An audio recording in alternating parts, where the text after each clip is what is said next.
নমস্কাৰ ছাত্ৰ-ছাত্ৰীসকল, তোমালোকৰ নৱম শ্ৰেণীৰ বিজ্ঞান বিষয়ৰ এটি নতুন ভিডিঅ'লৈ তোমালোক সকলোকে স্বাগতম জনাইছোঁ।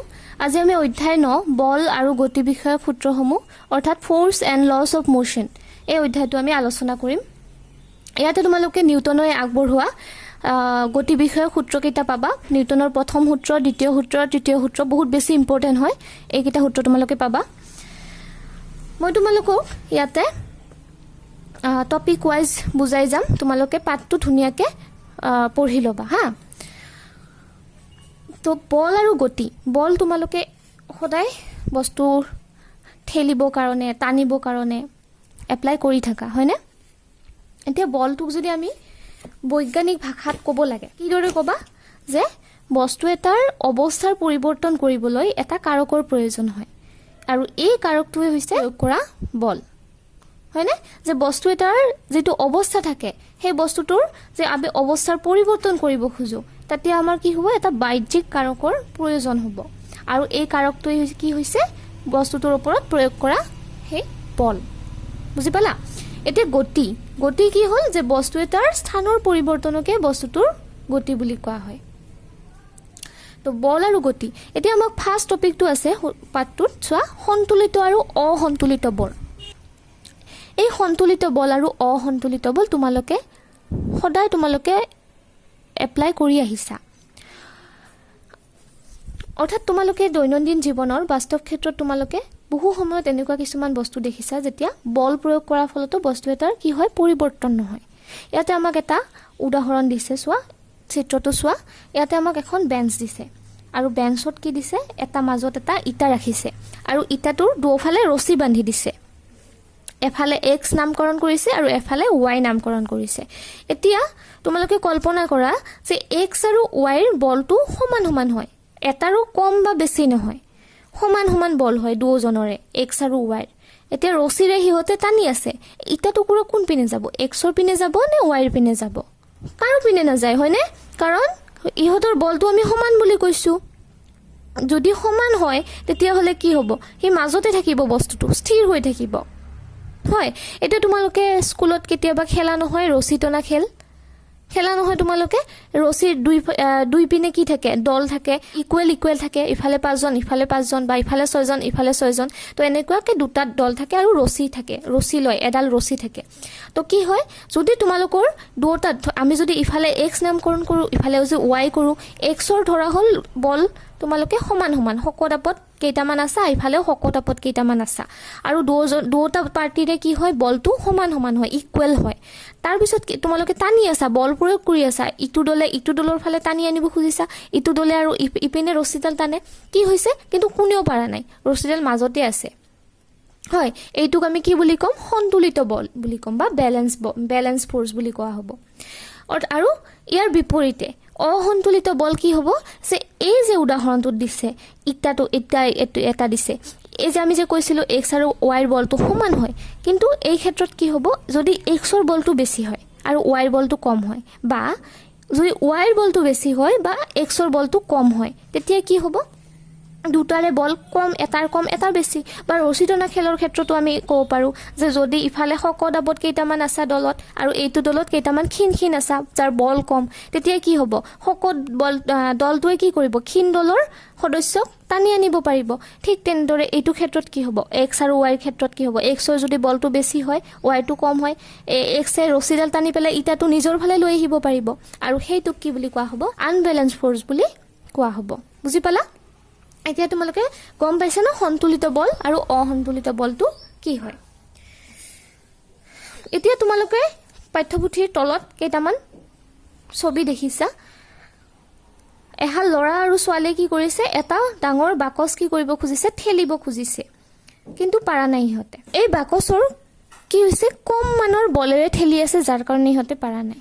কিন্তু কিয় পাৰা নাই? তাৰ কাৰণটো কি হৈছে? যে এই যে বাকচটোৰ যিটো স্পৰ্শ পৃষ্ঠ আছে, অৰ্থাৎ যিটো বাকচৰ তলিটো আছে আৰু আমাৰ যিটো খহটা মজিয়াৰ যিটো আছে, সেই পৃষ্ঠৰ দুখনৰ মাজত এটা বল উৎপন্ন হৈছে, আৰু সেই বলটোক কি বুলি কোৱা হয়? ঘৰ্ষণ বল বুলি কোৱা হয়। আৰু ইহঁতে সেই ঘৰ্ষণ বলটোৰ কাৰণে ইহঁতে ঠেলিব পৰা নাই। ইয়াৰ চৰ্তটো হৈছে যদি এই বলটো প্ৰয়োগ বলৰ সৈতে সন্তুলিত হৈ থাকে, অৰ্থাৎ বেলেঞ্চ হৈ থাকে, আমি পাইছিলোঁ ন সন্তুলিত অসন্তুলিত বল, যদি সেইটো কি হৈ থাকে বেলেঞ্চ হৈ থাকে তেতিয়াহ'লে কি হ'ব, সেইটো লৰচৰ বাকচটো লৰচৰ নকৰিব। কিন্তু যদি প্ৰয়োগ কৰা বলৰ মানটো যদি ঘৰ্ষণ বলতকৈ বেছি হয়, অৰ্থাৎ তোমালোকে যিটো বল প্ৰয়োগ কৰিছা এই বলটো ইহঁতে যিটো প্ৰয়োগ কৰিছে বা তোমালোকে বাকচটো গুচাবলৈ যিটো বল প্ৰয়োগ কৰিছা সেইটো যদি বেছি হয় আৰু ঘৰ্ষণ বলটো যদি কম হৈ যায় তেতিয়াহ'লে কি হ'ব, সেই বাকচটো লৰচৰ কৰিব পাৰিব। আৰু তোমালোকে আৰু এটা কথা মনত ৰাখিবা, যদি বস্তুৰ ওপৰত এটা অসন্তুলিত বল প্ৰয়োগ কৰাতে কি হয়, বস্তুটোৰ দ্ৰুতি বা গতিৰ দিশ পৰিৱৰ্তন হয়। অৰ্থাৎ অসন্তুলিত বল যেতিয়া প্ৰয়োগ কৰিবা তেতিয়াহ'লে বস্তুটোৱে কি কৰে, গতিৰ দিশটো পৰিৱৰ্তন কৰি দিয়ে। এতিয়া তোমালোকে ইয়াৰ পৰা সন্তুলিত অসন্তুলিত আৰু অসন্তুলিত বলৰ চৰ্তটো গম পালা। এতিয়া আমাৰ নেক্সট টপিকটো আছে গতি বিষয়ক প্ৰথম সূত্ৰটো, অৰ্থাৎ গতি বিষয়ক সূত্ৰ কোনে আগবঢ়াইছিলে, নিউটনে। এই বল আৰু গতি বিষয়ে গেলিলিওৱে আগবঢ়োৱা ধাৰণাৰ ওপৰত নিউটনে বিস্তৃত অধ্যয়ন চলাই বস্তুৰ গতিৰ সৈতে জড়িত 3টা সূত্ৰ আগবঢ়াইছিলে।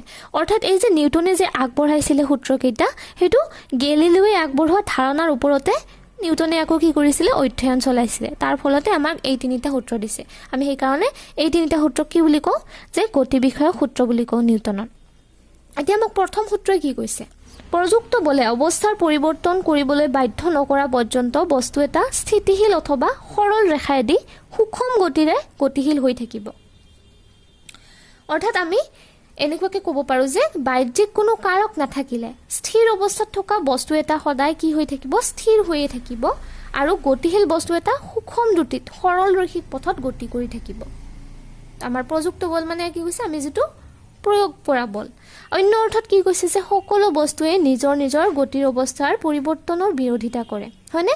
যেনেকুৱা আমাৰ সূত্ৰটোত পাইছোৱে যে যদি স্থিৰ অৱস্থাত বস্তু এটা থাকে সি সদায় কি হৈ থাকিব, স্থিৰ হৈ থাকিব বিচাৰিব, আৰু যদি গতিশীল অৱস্থাত হৈ থাকে সি তৎক্ষণাতে স্থিৰ হ'ব নিবিচাৰিব, সি গতিশীল হৈয়ে থাকিব বিচাৰিব। এই বলৰ অবৰ্তমান বস্তুৰ স্থিতিশীল অথবা একে বেগেৰে গতি কৰি থকা প্ৰৱণতাক জড়তা বুলি কোৱা হৈছে। এই যে বস্তুটোৰ যে যিটো প্ৰৱণতা বিচৰা বা নিবিচৰা, যে গতিশীল হৈ থাকিব বিচাৰে বা স্থিতিশীলে হৈ থাকিব বিচাৰে, সেই প্ৰৱণতাটোকে আমাৰ কি বুলি কোৱা হয়, জড়তা বুলি কোৱা হয়। আৰু সেইকাৰণে এই প্ৰথম সূত্ৰটোকো, এই গতি বিষয়ক প্ৰথম সূত্ৰটোক জড়তাৰ সূত্ৰ বুলি কোৱা হয়। এইখিনি তোমালোকৰ বহুত বেছি ইম্পৰ্টেণ্ট হয়। ইয়াতে তোমালোকে 2টা কুৱেশ্যন পাইছা। প্ৰথম কুৱেশ্যনটো কি হ'ল যে নিউটনৰ গতি বিষয়ক প্ৰথম সূত্ৰটো কি, কি প্ৰশ্ন পালা যে নিউটনৰ গতি বিষয়ক প্ৰথম সূত্ৰটোক কিয় জড়তাৰ সূত্ৰ বুলি কোৱা হয়। বহুত কমন কুৱেশ্যন হয়, তোমালোকে ধুনীয়াকৈ নোট কৰি লিখি ল'বা। এতিয়া নিউটনৰ প্ৰথম সূত্ৰটোক তোমালোকে অলপ সহজ ভাষাত লিখিবা যে বাহ্যিক কোনো কাৰক নাথাকিলে স্থিৰ অৱস্থাত থকা বস্তু এটা সদায় স্থিৰ অৱস্থাতেই থাকিব আৰু গতিশীল বস্তু এটা সদায় কি থাকিব, সুষম দ্ৰুতিত সৰল ৰৈখিক পথত গতি কৰি থাকিব। প্ৰথম সূত্ৰটো তোমালোকে ভালদৰে বুজি পাইছা। ইয়াতে আমাক আৰু পাঠ্যপুথিত উদাহৰণ দিছে। এইটো চোৱা, কেৰাম বৰ্ড এখন, এইটোৰ ওপৰত ভিত্তি কৰি চোৱা, এই কেৰাম বৰ্ডত তোমালোকে যিসকলে কেৰাম খেলিছা তোমালোকে গমেই পাবা, ইয়াতে গুটিবোৰ ধুনীয়াকৈ কলগছৰ নিচিনাকৈ সজোৱা হয়, হয়নে? আৰু এটা গুটি থাকে আৰু এইফালে এটা মাৰা গুটি থাকে, সেইটো ষ্ট্ৰাইকাৰে মাৰে চাগে ন, যে সেইটো ষ্ট্ৰাইকাৰে যেতিয়া গুটিটো মাৰা হয় তেতিয়াহ'লে কি হয়, যিটো গুটিক আমি এইম কৰি মাৰোঁ সেইটো গুটিহে মুভ কৰে, বাকীকেইটা গুটি কি হয়, তলত পৰি থাকে। আমি কিহৰ কাৰণে পাইছোঁ, যে আমি প্ৰথম সূত্ৰটোৰ পৰাই আমি ইয়াৰ কথা বুজিব পাৰিছোঁ যে স্থিতিশীল বস্তু এটাই সি স্থিতিশীল হৈ থাকিব বিচাৰে আৰু গতিশীল বস্তু এটাই সি নিজৰ গতিত অব্যাহত ৰাখিব বিচাৰে। তোমালোকৰ আৰু এটা উদাহৰণ দিছে ইয়াতে, এইটো চোৱা, ইয়াতে কাগজ এটুকুৰা কি কৰিছে, জোৰেৰে মাৰি দিয়াত মুদ্ৰাটো গিলাচত সোমাই গৈছে। অৰ্থাৎ এটা গ্লাছ লৈছে, তাতে ওপৰত কাৰ্ডবৰ্ড লৈছে এখন আৰু এটা কইনছ লৈছে।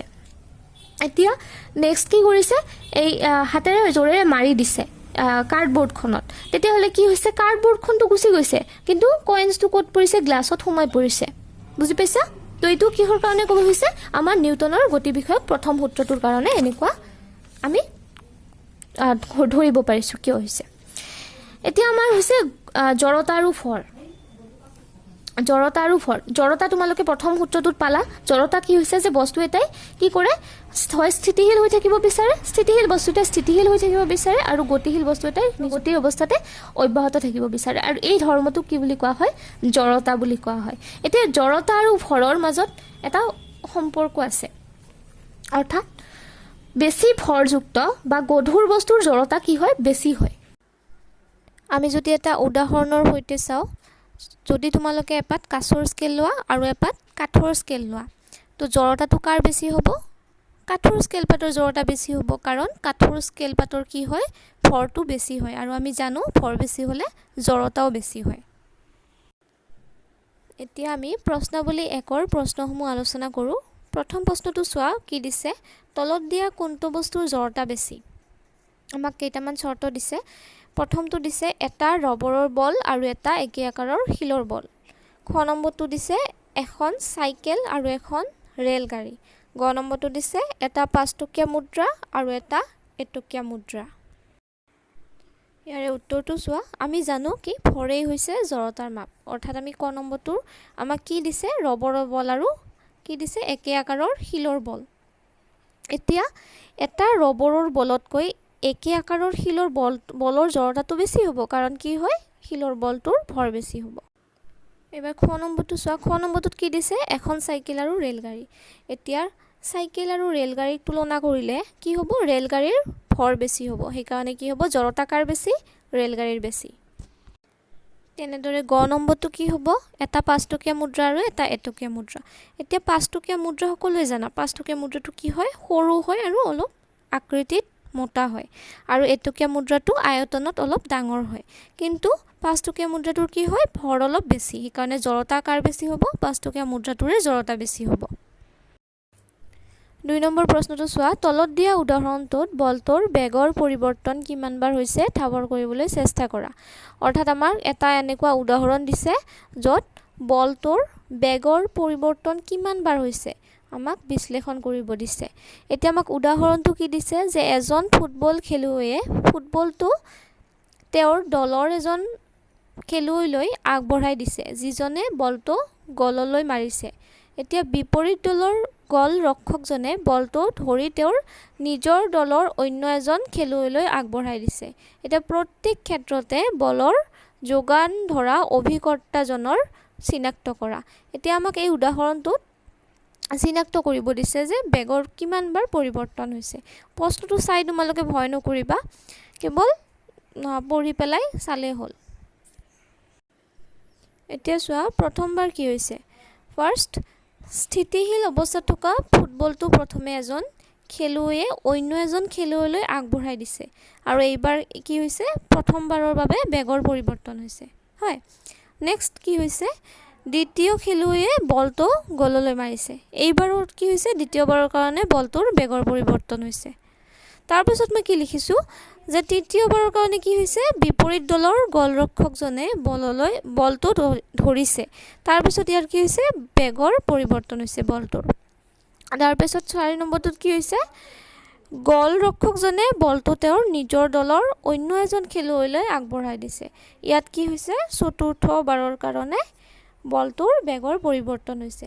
গতিকে এইবোৰ চাই পেলাই আমি কি ক'ব পাৰোঁ, যে উদাহৰণটোৰ পৰা বলটোৰ বেগৰ পৰিৱৰ্তন 4 বাৰ হৈছে। 3 নম্বৰ প্ৰশ্নটো চোৱা, কি দিছে, গছৰ ডাল এডাল জোৰকৈ জোকাৰি দিলে কিছুমান পাত কিয় সৰি পৰে ব্যাখ্যা কৰা। উত্তৰটো আমাৰ কি হ'ব, যে গছৰ ডাল এডাল জোৰকৈ জোকাৰি দিলে কিছুমান পাত সৰি পৰে। ইয়াৰ কাৰণ হ'ল, গছৰ ডাল এডাল জোকাৰি দিলে ই হঠাতে এটা গতি লাভ কৰে, আৰু ডালত লাগি থকা পাতবোৰেও গতি লাভ কৰে, কিন্তু স্থিতি জড়তাৰ বাবে পাতবোৰৰ অৱশিষ্ট অংশই এই গতিৰ বিৰোধিতা কৰে, আৰু ইয়াৰ ফলত কিছুমান পাত সৰি পৰে।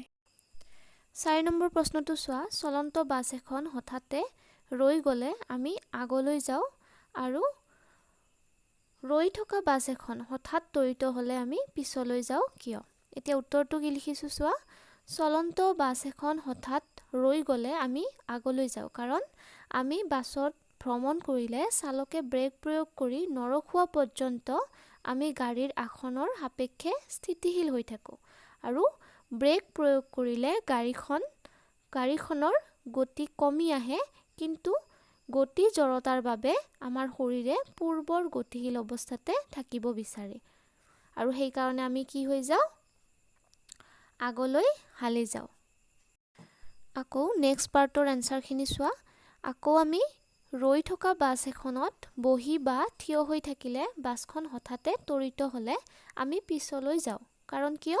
যে বাছখনে হঠাতে গতি আৰম্ভ কৰিলে বাছৰ লগতে বাছৰ সংস্পৰ্শত থকা আমাৰ ভৰি দুখনেও গতি লাভ কৰে।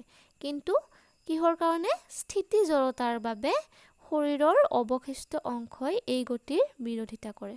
অৰ্থাৎ শৰীৰৰ বাকী অংশখিনি আমাৰ কি কৰে? গতিৰ বিৰোধিতা কৰে। সেইবাবে আমি পিছলৈ হালি যাওঁ।